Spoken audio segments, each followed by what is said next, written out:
Hi, everybody. Welcome to Pockets Full of Soup, the storytelling show. I'm your host, Jerry Petty, and I'm joined by Gian. Gian. Who's a Gian? Gian Cruz. Gian Cruz. Hi, Gian Cruz. Gian Cruz, the multi-talented. You do a little bit of everything. You're an artist, a designer, a musician. Some might say. Some might. What do you mean? Some might say you're a musician. I sing for fun. I sometimes play guitar. Yeah, if you play guitar and you sing for fun, I think you definitely count as a musician. Okay. And you do more than sing for fun. I have seen you on the YouTubes. Oh no. Playing the guitar. I've seen those are this all happen. lies. Those are all lies. Yeah. No, that's not You're true. so adorable. You're just like That was from a while ago. I haven't actually made a new singing YouTube video in a number of years now, I think. Yeah, but you did do them for a while. The evidence is there. YouTube being what it is, you're still out there. What was the one you were best at? Which one are you most proud of? The one I'm most proud of, I guess, is one that you'll see. The most recent was More Than Words by Extreme. Okay. And I did it with some friends of the game industry that you'll see there. I won't say who. If you just look it up. You guys are all sitting More there Than together. Words, I guess Gian Cruz. You'll see who the special guests are. And you're so cute in those videos. I mean, first you have a lovely voice. Oh, thank you. And you're going to play, but then it's just like, oh, Gian, he's so cute. I love him. Look at him sing the happy Is that really words. the reputation I have when I'm doing these videos? The reputation? Like You're the do I look sweetest like man this? alive. Oh And yes.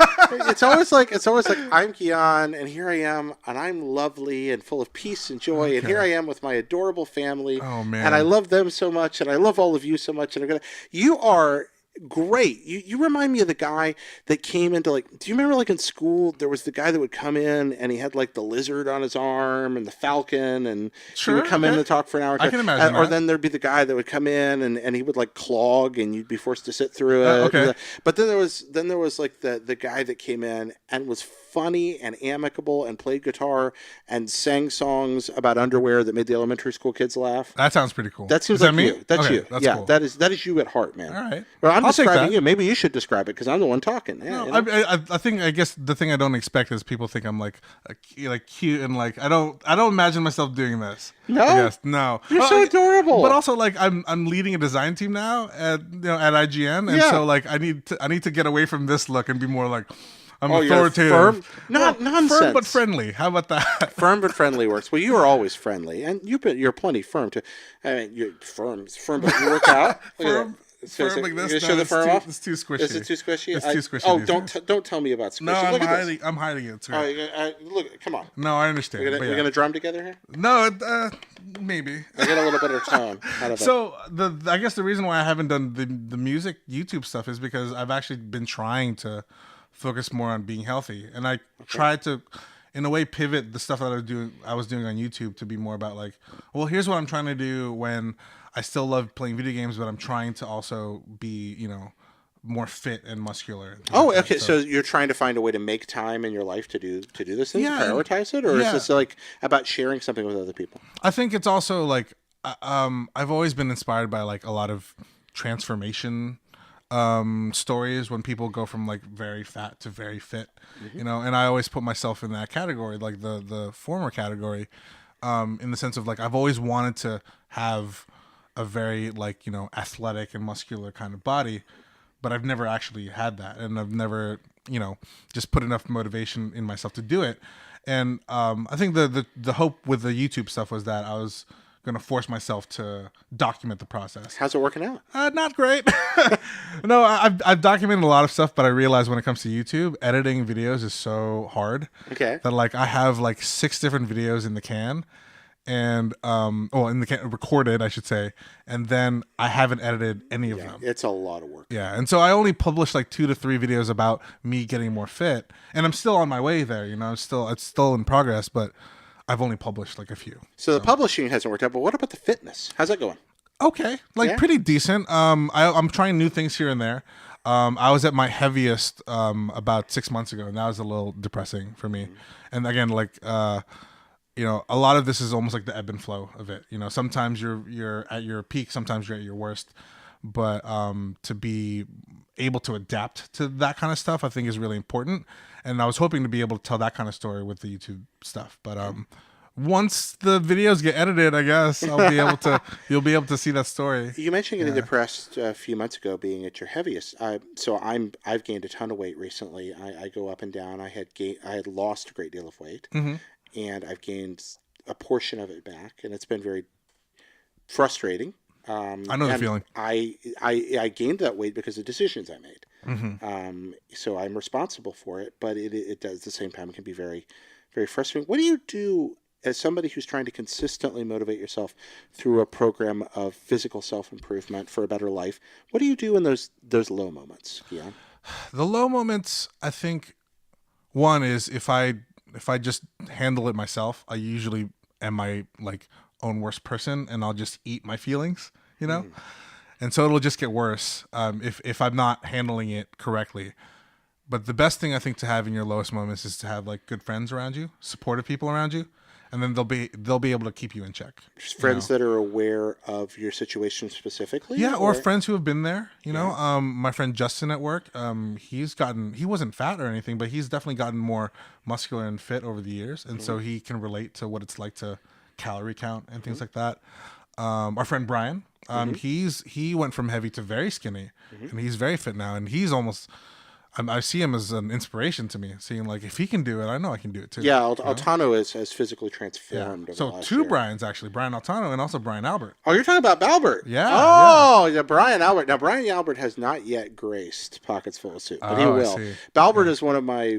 What, Balbert's great. We'll talk Balbert one day. Yeah, I'm a big fan of that guy. Oh, what's the best Brian Albert moment? Well, we share a lot of good moments together when we work out Yeah. together. He taught me how to deadlift. Oh, no kidding. And that's just really just picking up a really heavy thing off the ground, pick it back up onto your waist, and then put it back down. I pick things up and put them down. Yeah, and just make sure your back's straight. That's the only thing, right? He taught me how to deadlift, and when we were doing these things together, we would always eat Hawaiian food afterwards. Okay. And so some of my favorite moments with Brian is just eating the Hawaiian food afterwards. Hawaiian barbecue. I always end up at Yes. Hawaiian barbecue with Brian. Yes. That or a crappy diner. Like those are the two best places to go with Brian. Right, that sounds about right. Yeah, that's Hawaiian barbecue is so good. We talk about you're on a pretty good day episode we just recorded. I'm not sure which of these go up first, but we just had a wonderful discussion about all kinds of food, Chinese food and Yeah. also Filipino food. That's right. And their food keeps coming up, man. Yeah. I am taking you tonight to a terribly unhealthy place to eat. I think I'm that okay seems with like a this. good plan. Notice how like food just revolves in my life, and then I have to deal with it. you Yeah, know? that's how it works. And that's kind of even that's really my daily struggle. Or like Hulk's secret is he's always angry. Yeah. I'm always hungry. Always hungry. I'm And that's never how you- not hungry. That's how you deal with it. Yeah. Well, I mean, that's how, at least being aware of that, I can try to be like, no, you're not saying like you need this food. You're just always hungry. You're never not hungry. So stop it. Well, controlling weight is extraordinarily difficult for many people, and I am one of those folks. And I'm not, again, I don't want to sound like I'm painting myself as victimized. It's not that. It's just something I have difficulty with. Sure, And yeah. it's caused problems in my life, and I'd like to change it. And sometimes I manage, and sometimes I don't. But I found one nicely consistent thing so far in my life, at least, is that when I make the good choices, the weight does go away. That's So true. that's nice, and the Like fitness increases. all of these are the little decisions that we make every day. And the way that my body is right now, I can't blame anyone else except myself. And in that sense, like I feel a lot more control over it too. I don't feel like, oh, I can't help it. I'm just going to be this way. Yeah, is You it know? it blame or is it accountability? Because I'm not crazy you're about right. like blame, but if Yeah, we say yeah. like no, I'm responsible for it, that's That's a very right. different idea. Yeah, and you have control to make it Yeah, better. exactly, you have control. Yeah, instead of blame, you have control. And Exactly. Which is that's kind of a nice thought. Yeah, Yeah. I know it's not the same for all, but it's a good thing to keep in mind. So you're here to talk about somebody you're thankful for. Yeah. And since I kind of blew the question there, which I normally ask, which is tell us about somebody you're thankful for, which isn't actually a question, but well, anyway, we'll get there. Hey, Gian, Hey. tell us about somebody you're thankful for. Sure. So I was actually thinking about this, and obviously my family's very close to me, but I have some people that I want to thank that I've actually never met, but Oh. they have played a very significant, but despite how indirect of a role it is to me being a designer, and in essence leading the design team at IGN today. Like they led you to what you do for a living and where you are like in life? they were part of very specific moments in my life where I wasn't sure what I was going to do. Uh-huh. And it led me towards being a designer. I'm so excited. Like most of the time, I go in blind on these. I really try to know very little about what the guest is going to talk about. That changes occasionally, but most of the time, I try not to. I knew that you were going to talk about somebody you'd never met. Yeah. And I love when that happens. It doesn't happen often on Pockets, so I'm intrigued. Let's move forward. Who are these people? So there's you've two never people. met? Okay. One is, her name is Elizabeth Weinberg. right? And the other person is Tom Cruise.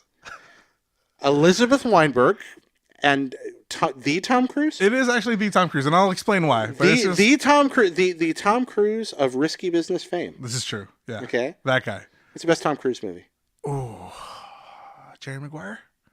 It's a good pick. Yeah. That's not where I expected you to go. I wasn't that. sure. The first one came up was like, "Show me the money." That's the first thing that came up. Well, he's really good. Yeah. He's good in a lot of things. He's So good in a lot guy's of things. a good actor. There's also a game that we've played at IGN these days, or at least in the product side, because he's so famous and he's so good at his things. There's some actors that I don't know. I just don't know what their first names are unless it's in the title of the movie.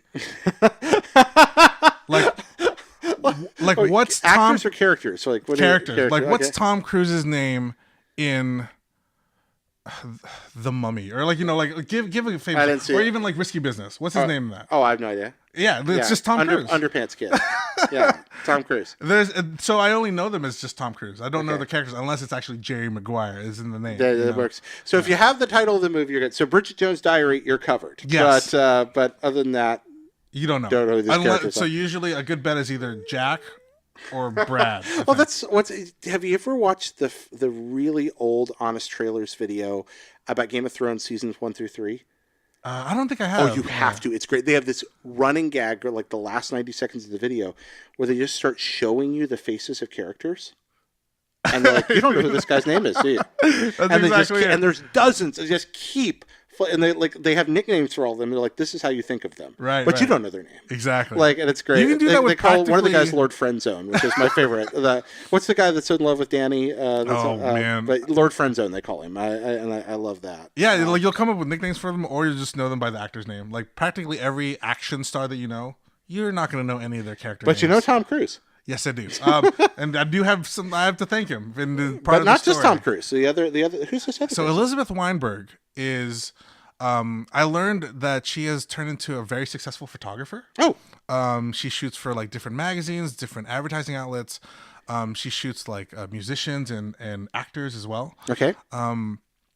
So I talk about her, and I want to thank her because she was part of a community of people who designed and operated their own personal websites back in like the late 90s, Okay. right? Her website was called burntsienna.nu.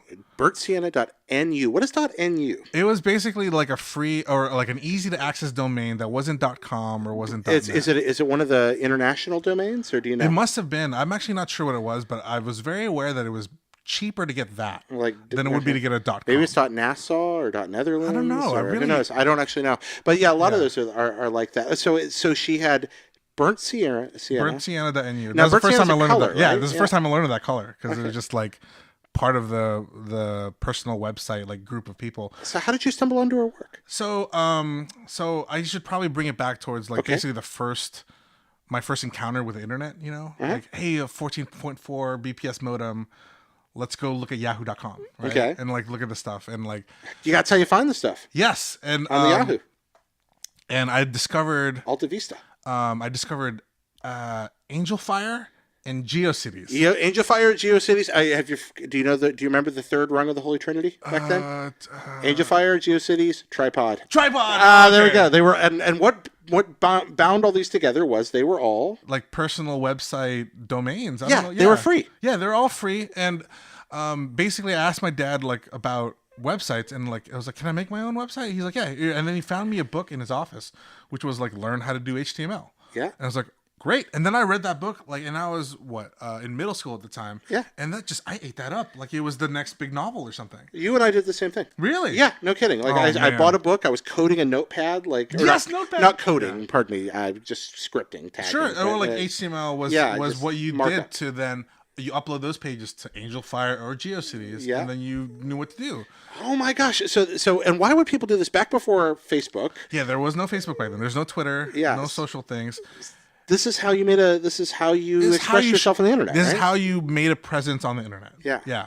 And I also loved how GeoCities had like neighborhoods and streets. Yep. So I remember I think I was like /geocities.com/area51/ I don't know, Dark Knight slash so and so Slash Athens slash Acropolis. And then that there was was me. like- no. Oh my gosh, that's great. and then it was like slash a number, like that was Yeah, like your house yeah, number, your house right? number, exactly. Yeah, it was this metaphor of a neighborhood, which it kind of sounds silly now, but actually worked really well. And then you had the neighborhoods, and you had the web rings. Yes, That's how you rings. found people. Yes, because you wanted to be part of like the same common interest group web ring. Yeah, it was like a that would take- predecessor to social networks. Yeah, absolutely. Yeah. So Except there weren't nearly as many ways to share angry political opinions.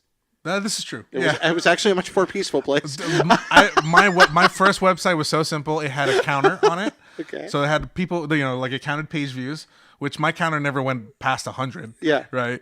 It had, I think, a picture of something in Star Wars, and then it had an animated GIF of Tweety Bird.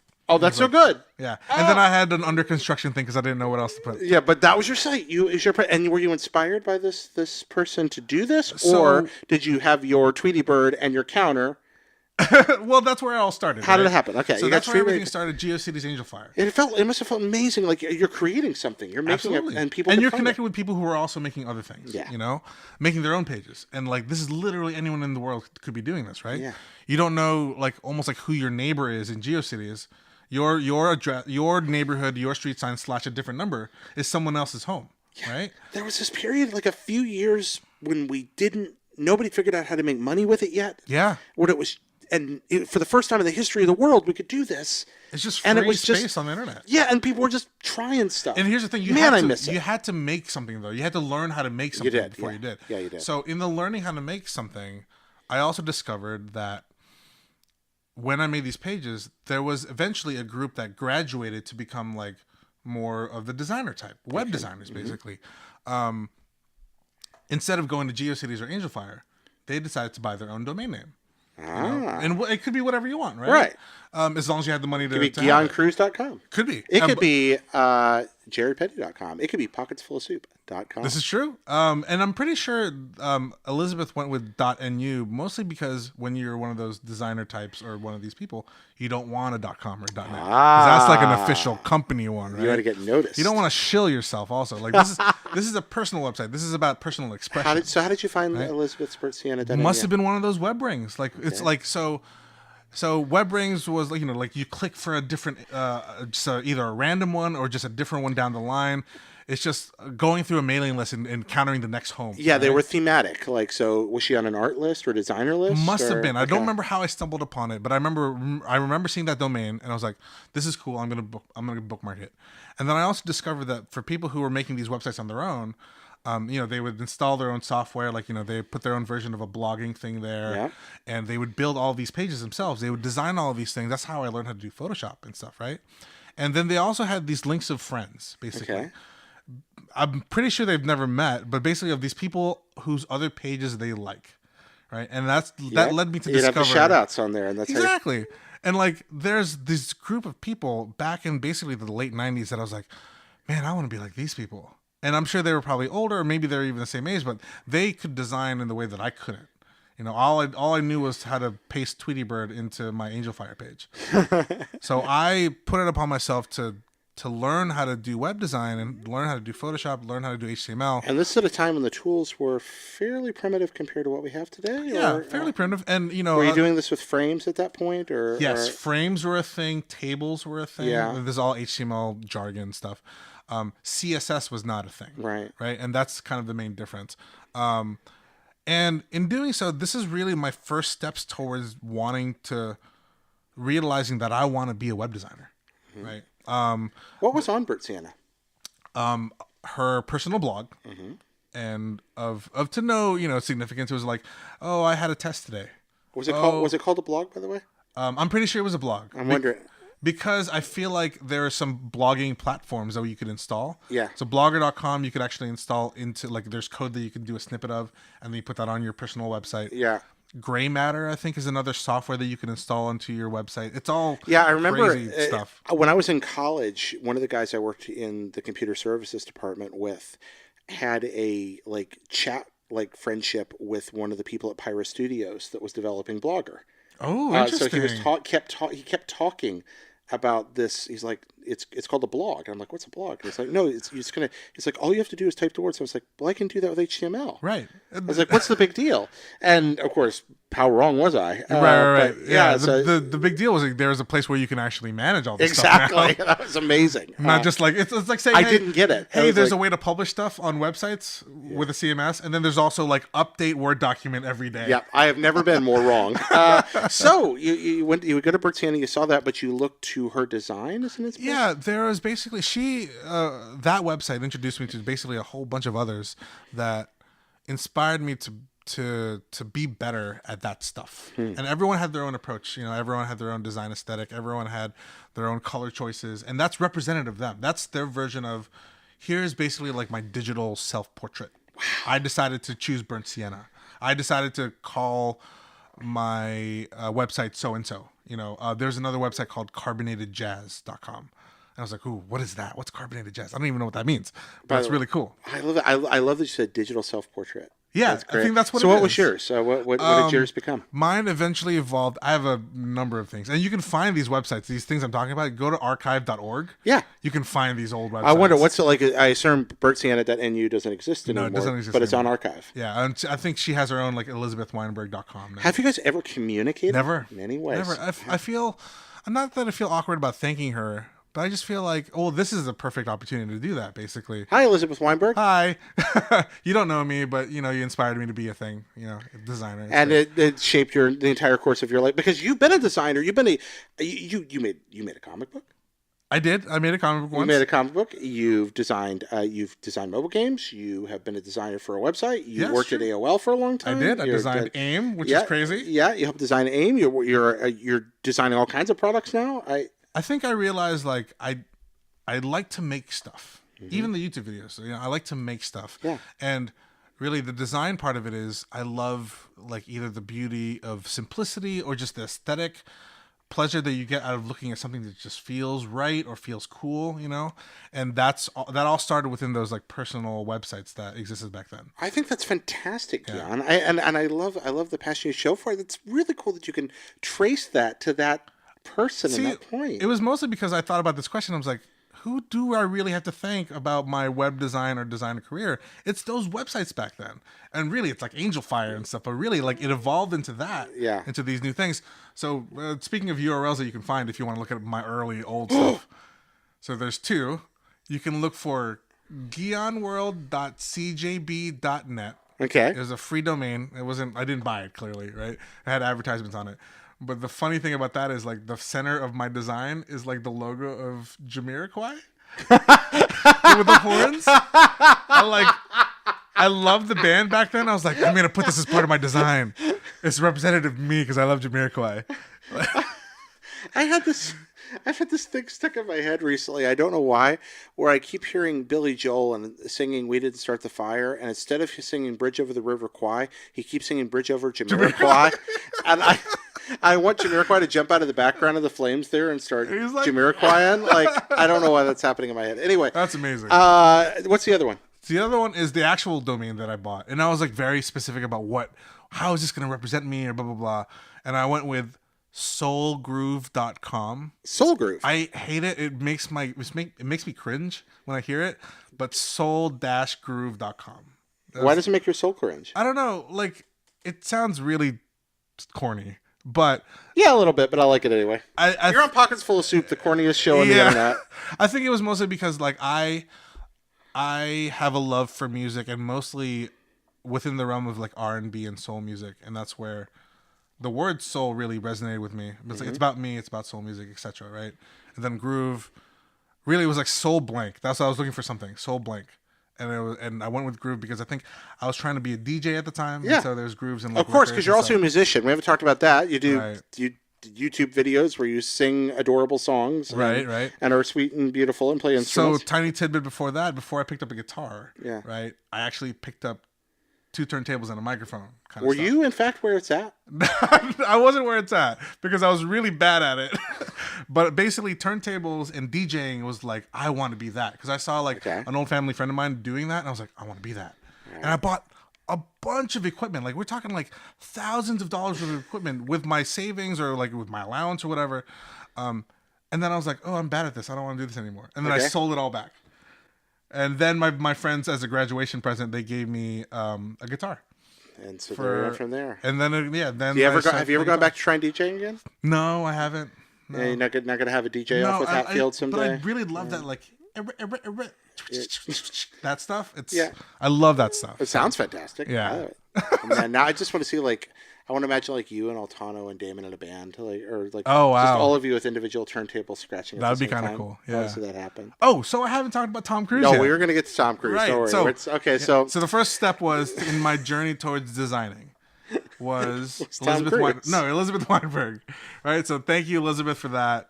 And again, that just really that was my first steps, my first baby steps into learning what web design was, learning how to code, learning how to do Photoshop. but now we're going to thank Tom Cruise, who's obviously Yes. also watching. We fast right forward now. to basically Hi, Tom Cruise. Hi, Tom. We fast forward to end of high school into the first couple years of college. Yeah. Right. I had set in myself, because of all this stuff with Brent Sienna and all these personal websites, that hey, I'm going to be a web designer when I graduate. Yeah. When I finish college, I'm going to be a web designer. Or something along the realm of graphic design. I just knew design was in my future. Okay. And there was a time where my mom straight up pulled me aside one day. It was very random, but she says, "Listen, you can't do this. You can't. There's no career in design." And that was, I think, in retrospect, it was just because she didn't have any perspective on what that actually meant Yeah. in regards to what kind of jobs could pay. Well, to be fair, at digital design at that point, I'm not sure anybody had a complete perspective on what was possible. Very true. It was maybe a little nebulous. What are you getting paid for to do? Yeah. Like to draw or to what? Like what are Yeah. you doing? And so as typical with a lot of Asian families, like the only thing she can think of in regards to making successful kinds of money is medicine, right? Being a doctor or being a lawyer, or engineering. So being a programmer or computer science. She thought those were the right paths for you. Those were the only paths for me, right? And so, so the closest equivalency she can see is you're going to do computer science. You're not going to do this design stuff. You're going to be like your dad. You're going to do computer science. And that, that basically just broke my heart a little bit. It was like, well, I guess I won't go to the schools I was planning to apply to, which was like RISD, Rhode Island School of Design. Okay. Or Savannah. Savannah was also Savannah College of Art and Design. SCAD is a big deal, Yep. And Yeah, so I have was a like, friend that's a graduate of SCAD. yeah, and I was going to go there. I was like, my world is going to be design. That world was crushed after my mom had that conversation with me right before I was about to graduate, like applying to schools basically. So I went to a state school instead, and I love this school. I went to the University of Virginia. And it's interesting to talk about that right now, just because Charlottesville is in the Yeah, news. But that's where you were. I love the University of Virginia and Charlottesville. Yeah. And that's where I went because my parents said I had to go there, right? So I did. But you turned out to really enjoy your time there. I did, and I was there for quite some time. And the thing that I learned was that the curriculum there actually wasn't for me, And It was for a computer scientist. yeah, and I also realized that UVA didn't actually have a explicit graphic design path. They were Yeah. actually more focused on studio art. And there was another program called Media Studies that was kind of like talking about the internet and stuff. But this is a new thing, like Yeah. like early 2000s. This is still a new thing, People are still getting a grasp of exactly what this field's even going right? to be Even about. the fact, like, what's a designer mean for the internet? Yeah. Right? Like, what is that? Graphic design made sense, but I wanted to go into this other realm, right? Yeah. And I got a question for you. Uh-oh. How often did you go to college? Yeah. How often did you skip class in college? I was pretty diligent. Yeah? I knew I was going to grad school, so I knew I had to keep my grades up. And I screwed around plenty. I mean, definitely. But I always skipped the maximum amount I was allowed to in any class. Oh, okay. But the maximum amount I was allowed to at my college wasn't very high. Oh, I see. I went to a small liberal arts school that paid a lot of attention to attendance. Gotcha. So probably I only skipped 3 or 4 sessions a year Okay. per class. That's pretty I good. think. Not That's bad. pretty good of you. What about you? So the difference with UVA, or with a lot of state schools, is certain classes, they don't give a shit about your attendance. Yeah, As long as you're there for the tests, and as long as you're there to turn in papers, you're fine. you don't have to attend class at all. And when I heard about that rule, I abused the hell out of that So rule. you just vanished. Yeah, it depends on the class. It depends on my interest in the class, right? So computer science I was doing well in. I would just go to those classes. I knew what I was doing. The math classes, I happened to be good at math, and so I was like, okay, great. Chemistry, I skipped a lot of chemistry, but I passed. It was fine. But really, like when you go to college and realize like it's all self, like you're responsible for yourself. Yeah, self-motivated. Yeah. It's really hard for me to want to go to a class that I don't care about. It's like, I don't want to do these things. Yeah. So you didn't. So yeah, it kind of all came to a head. And how'd your grades go? So this is where Tom Cruise comes in. Tom Cruise, in a way, this is the story of my first ever F. What did Tom Cruise do? How did Tom Cruise change your life? I've got to hear this now. So this was and I shouldn't be laughing because you wouldn't have chosen to talk about it. We had a guest recently that talked about how Katharine Hepburn changed hers. Oh, that's so cool. Yeah. Oh man. Please continue. So so this was like December 2003, I think. Okay. December 2003. Right around when you made your comic. Yes, it's true. Yeah. I was diving into personal art things more so than classes. Here, hold your comic up. Show it off. Oh, sure. Let's see. I was showing Jared this.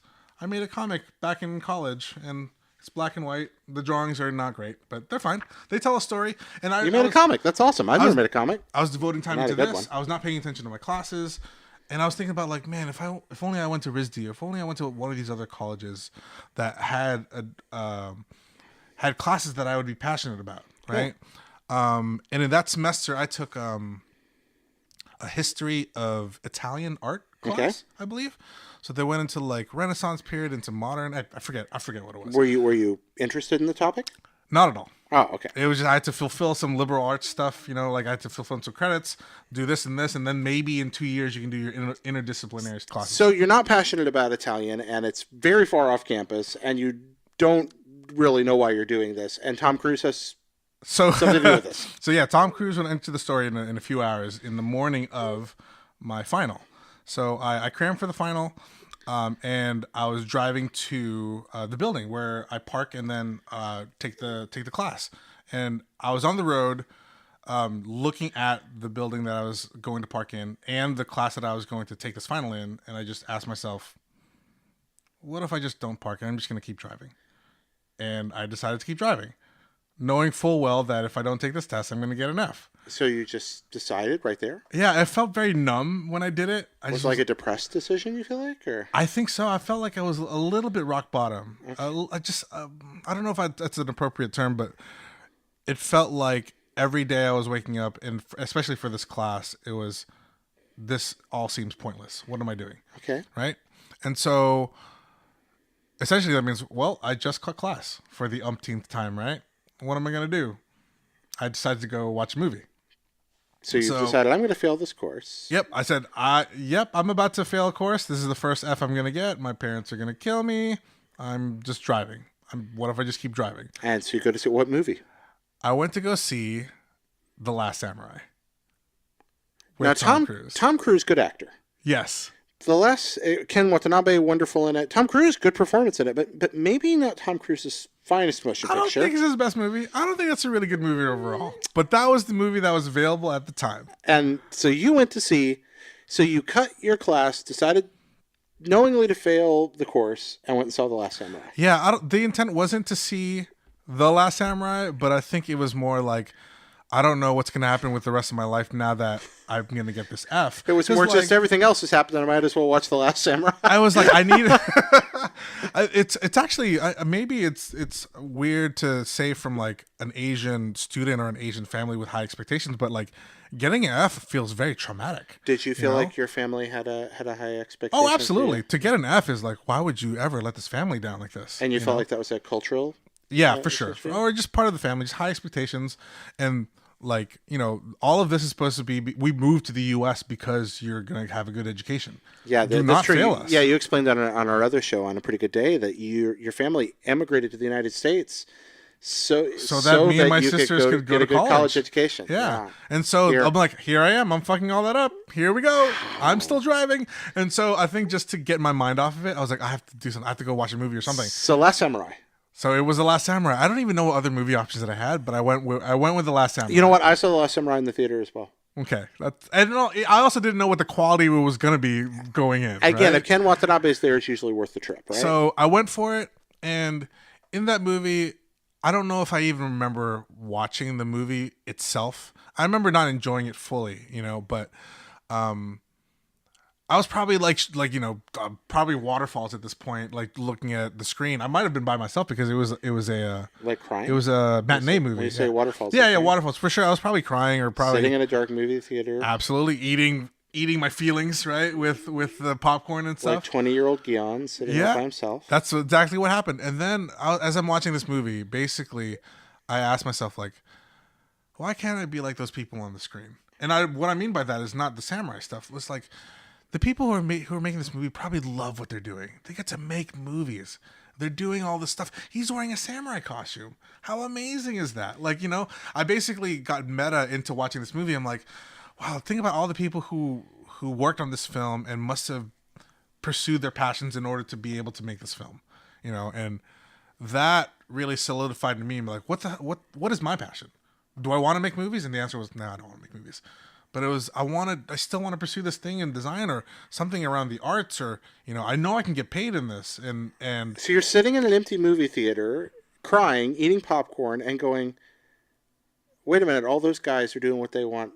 Why can't I? Yeah, it was very cathartic, actually. How? Yeah. What happened? What did you reach a resolution before the movie ended? Yeah, well, I don't even remember how the movie ends, because I remember I was watching probably a scene with like really good lighting and I just noticed it or something, or like a really good set piece. Yeah. And then I was like, someone must have made that. Someone thought about making this. And I was like, why can't I think about doing the stuff that I want to do? And so that led to me basically, with the F that was going to be in the scorecard, once it's in the mail going home, right? With that was a letter that I gave my parents saying like, listen, there's a reason why I got this F. And you're not, and it's going to be against your wishes, but I need to pursue the career that I want, and it's going to be in design. And you're going to think it's wrong right now, and you're going to hate me, but it's going to be worth it. And I promise you it's going to be worth it. So you wrote that and sent it to them? I gave them both that letter and my F. How'd they respond? They're actually very supportive after really? that. Yeah, were you surprised?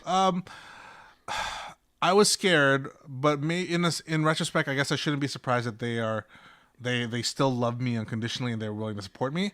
But the notion that I would go against their own wishes was the thing I was scared of the most. Okay. And they're like, you know what? It's okay. Well, let's figure this out. And so after that, basically, I worked towards transferring out of UVA to then another school. And basically, we resorted to saying like, hey, if you're gonna do art stuff or design stuff, you're gonna live at home, and you're gonna help us save some money this way, and we're gonna go find an art school, a local place where you can do design.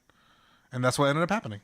All thanks to Tom Cruise in a problematic samurai movie. Maybe, yes. Not all due to, but all due to Gian. But I want to say Tom Cruise. in that sense of like, certain things happen, and there are certain moments in your life. Yeah.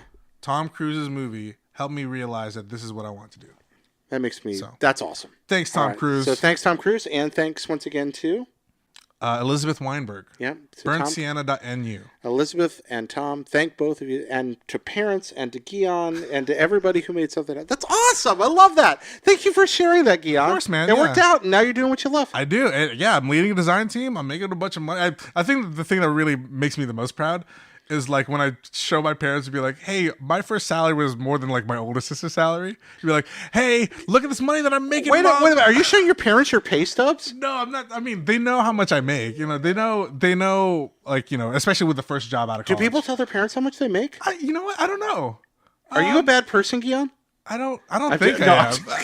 That's an interesting question. Do your parents know how much you make? Let us know at mail@pocketsfullofsoup.com, or let us know on the Facebook group. We should put a post up about that. I've never even thought about that. Do your parents know how much you make? I'm not sure that mine do. Yeah. But again, only just as like a concern. Sure, I do. I knew this was going to be worth it, and this is the reason why. That's awesome. Yeah, no, thank you. Thank you for the story.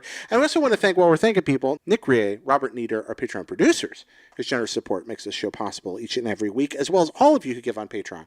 And hey, before you tune out your brain to the pitch part of the episode, if you can support us on Patreon, we could use your help, but also subscribe, follow us on YouTube, follow us on iTunes, follow us on your Android platform of choice. Drop us a rating on iTunes. It really, really helps. Drop some comments in the YouTube and join the Facebook group. It's free, fun, full of nice people. Thank you so much for watching and listening. And now, the quick left turn, hard right to instant noodles. Oh, no. Bum, bum, bum. Are you prepared? Maybe. I don't know. I don't think I am. I'm not sure what questions you're going to ask if they're different from the ones I've heard before. No man is prepared for instant noodles. Great. Nah, it's good. It's what is best sandwich?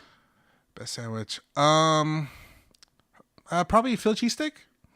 Yeah, I've had good Philly cheesesteaks in my life. All right. Oh wait, no, I have a better answer. There's this sandwich shop in Charlottesville, UVA. Okay. Right. I love that place. Called Little John's. Little John's. Little John's Delicatessen. All the people at UVA know it. There's a sandwich there called 5 Easy Pieces, right? What's on 5 easy pieces? I think it's turkey and ham, some coleslaw, some Thousand Island, and some Munster, I think. Oh, it does sound good. On pumpernickel. Oh, yeah. And just I've never seen that combo, and I'm like, oh, that sounds great. It's 5 so easy good. pieces at Little John's in Charlottesville, Virginia. That's right. Wow. Yeah, that's my answer. Not Philly cheese. I mean, I love Philly cheesesteaks, but you know. How you holding up this week with the Charlottesville stuff? It sucks. It's not. You don't have to make a political commentary. Yeah, I'm just wondering how you're doing. I think mostly my reaction is, this isn't the city that I know and love when I went there. But I can also acknowledge the fact that, like, you know, there was a reason this town was chosen in Virginia. Mm-hmm. If this was Virginia Beach, they would not get this kind of reaction, or Newport News and things like that, right?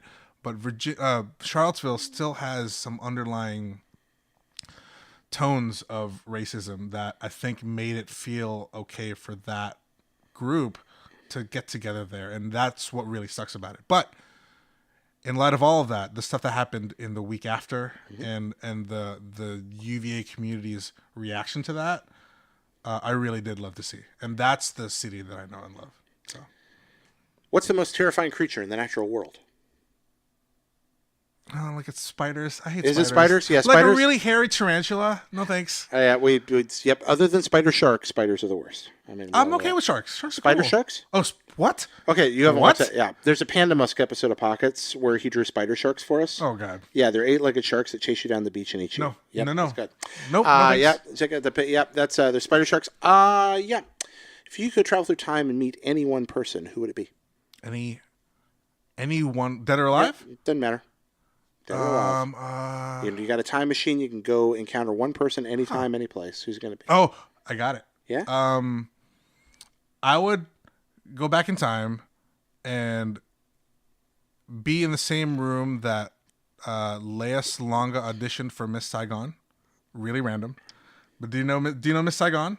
I love. So Miss Saigon. Lea Salonga is one of my favorite singers ever, and she's like a treasure in the Philippines, right? But I've discovered a video of her auditioning for that role. Oh wow!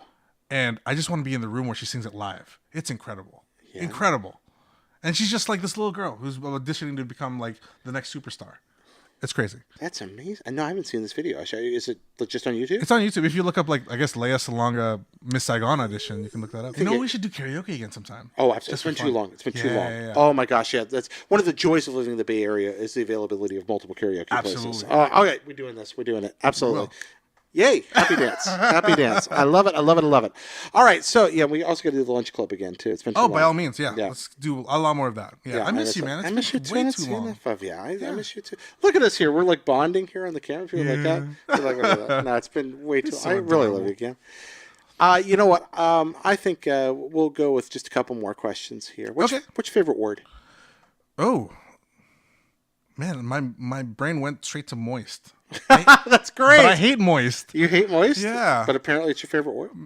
What's wrong with the moist? I guess I actually like the sound of it, but some people hate the sound of it. So do you really hate it or do you like it? Maybe I secretly like it. Okay. Yeah, I'm gonna go with moist. Moist. There we go. What's the first word you think of when you hear the sound of your own voice? Oh, that's funny.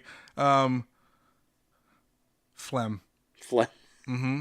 I always, like, even when I'm singing or like while I'm talking, I always actually feel this buildup of phlegm, and I need to always figure out how to manage it. And I'm super hyper aware of So that. you have a lot of phlegm management issues. Yeah, yeah. Who was your first kiss? First kiss, I think her name was Julie. First makeout, her name was Nellie. Oh wait, Julie and Nelly. Wait, No, you're okay, drawing a that was discriminator here? years and years apart. So Years yeah, it- so this was the first like kiss on the lips, and this was and that was Julie. Okay. How And was it? Second grade, Yeah. non-consequential. Non-consequential. And then the makeout one is I didn't make out with anyone until like senior year of high school. Yeah. Oh my god, I'm sounding like a big loser, but still. So her You're her not name a was big Nellie. loser, Gian. I think she was my first real girlfriend, and then we made out. It was great. Okay. It was great. Yeah. You are not a loser, Gian. Other than showing your parents your pay stubs, you're not a loser. No, definitely not. Thank you for coming on here. Where can folks find you and what you're doing? Okay, let's see. You can find me on Twitter at Gianorama, Gianorama. I cannot hear you say that. I hear bananas, Bananas. I don't know why. Giorama. You're going That's so the funny one. song. And also try to find that karaoke gaming. Just look for it on Twitch. Yeah. I'm going to try to put something up. If he hasn't yet been arrested, that's where you'll find it. This is true. This is true. Thanks for having me, man. I had Thank such a you good for time. coming. I had a really good time too. Thank you for doing this, Gian. It is an absolute pleasure seeing you again here. And thank you all for watching, listening. Mail at pocketsfullofsoup.com if you want to write to us. We'll see you next time. Bye-bye. Bye.